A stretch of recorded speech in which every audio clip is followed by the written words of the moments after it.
What is the greatest threat to human liberty? It's not capitalism. It's not corrupt politicians. It's not even oppressive laws. No, it's not white supremacy.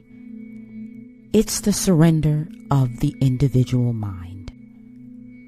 When a person loses confidence to think and act for themselves, they become easy prey for those who promise comfort at the cost of freedom. And history shows that's how civilizations fall. Today we're going to explore the pattern, how the loss of self-reliance leads to dependency, how dependency invites control, and how again and again fear has been the gateway to tyranny. Friends, at the heart of liberty lies one thing: self-confidence. That deep trust in your own ability to navigate life's challenges without surrendering your agency to someone else. Freedom sounds romantic, but it's not for the faint of heart. It demands courage. It demands responsibility. And responsibility is heavy. When man loses faith in his ability to carry that weight, he begins to seek safety in the arms of the collective. And here's where the danger begins, because security feels good. It feels safe. But when security becomes the highest goal, freedom is always the price. Socialism and communism often appeal to this exact fear. They promise stability, equality, protection from life's uncertainties. But behind the warm rhetoric is the trade-off: your independence for their guarantees. This isn't just politics, it's spiritual. A society that has lost its moral courage will cling to authority, not because it loves authority, but because it fears life without it. And when people are afraid to live without a master, they will always find one. It's important to understand that tyrants do not appear out of thin air. They rise because the seed of fear has been sown. When people believe they cannot survive without the state, they will tolerate almost anything. Laws that strip their freedoms, surveillance that invades their privacy, and even punishments for dissent. At first, it's all justified. It's for safety. It's for stability. It's for the common good. But here's the truth. When fear becomes the foundation of a society, obedience follows naturally. And obedience is the pathway to oppression. Let's look at one of the clearest examples: Nazi Germany. After World War I, Germany was humiliated. Its economy collapsed. Its political system was in chaos. The Treaty of Versailles had left the nation in ruins, economically, militarily, and psychologically. And the people were desperate. They wanted safety. They wanted pride restored.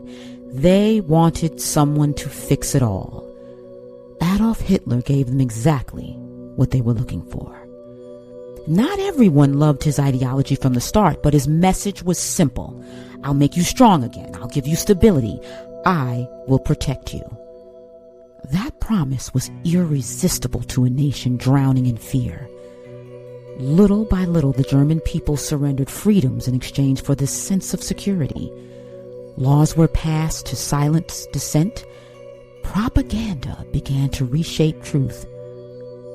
And opposition became treason. And in the blink of an eye, unity and safety became the mask for totalitarian control. The result: a regime that committed some of the most horrific atrocities in human history.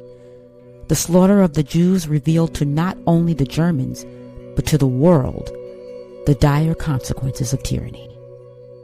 When people sacrifice their right to life and autonomy, those who seek to take advantage rise to power. Nazi Germany wasn't just a political accident. It was the inevitable result of a nation that had allowed fear to replace freedom. Now here's the uncomfortable part. The same pattern exists today. Different countries, different names, but the process is always the same. Fear weakens the will of the individual seeks security in the collective. Leaders then step in to provide that security at a price. Freedoms are surrendered in small, almost invisible steps until it's too late. And the most dangerous part, most people don't even notice it's happening. We live in an age where we've been taught that dependence is compassion, that submission to authority is maturity, and that freedom is reckless. It's the exact same lie, just in a softer voice. The fate of a nation is never determined by its leaders. It's determined by the courage or cowardice of its people. If we choose dependence over self-reliance, fear over courage, comfort over truth, we open the door to the very systems that will enslave us. Freedom requires something far more dangerous than obedience. It requires you, your voice, your choices, your willingness to stand alone if necessary. If you do not master your fear, the fact is this: someone else will master you. And history has shown us exactly where that road ends. So the question is not, will tyranny rise again? The question is, will we be the kind of people who let it? If you like this content and you want more, please subscribe to this channel. Tap that like button and look for us on Medium, Substack, Rumble, and X. Until next time.